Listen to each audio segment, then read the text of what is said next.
Mister Kalvakuntla మీరు చేసిన వ్యాఖ్యలు మామూలుగా లేవు ఈరోజు. అసలు ఇంతకాలం తెలంగాణలో ఎవరు ఎక్కడ బూతులు వినలేదు.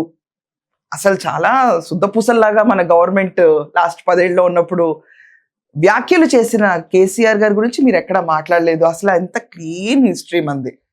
అసలు ఎక్కడన్నా లాస్ట్ 10 ఏళ్లలో నీ బొంద పెడతాము, నిన్ను తీసి సప్త సముద్రాలు అవతలేస్తాము, ఏంది నీ బొంద, అసలు ఆంధ్ర వాళ్ళపైన మీరు చేసిన రుబాబు, ఇక్కడ సెటిలర్స్ అని అనకూడదన్నా కూడా సెటిలర్స్ అని చెప్పి వాళ్ళకి బిరుదిచ్చి వాళ్ళని చూసిన చిన్న చూపు 10 ఏళ్లలో అసలు ఈ తెలంగాణలో మేము ఎందుకున్నాను రా బాబోయ్ అన్న ఫీలింగ్ ఆంధ్ర వాళ్ళలో కల్పించింది మీరు కదా. అంటే నేను అడుగుతున్నా, నాకు అర్థం కావట్లేదు.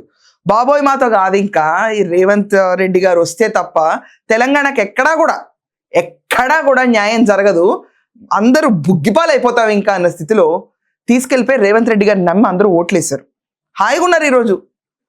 మొన్నే గ్లోబల్ సమ్మిట్ జరిగింది, పండగలాగా ఉంది తెలంగాణ అంతా, వాతావరణం మారిపోయింది, ఎక్కడికక్కడ పెట్టుబడిదారులు వస్తున్నారు, 3 ట్రిలియన్ ఎకానమీకి 2047 ప్రణాళిక వేసుకున్నాము. ఫార్ములా ఈ కేసులో వేయట్లేదండి మేము, అట్లాంటి ఫార్ములా రేసులు ఇట్లాంటి ఏం చేయట్లేదు, కానీ బ్రాండ్ ఇమేజ్ ఆఫ్ తెలంగాణ మాత్రం గట్టిగా వెళ్తుంది.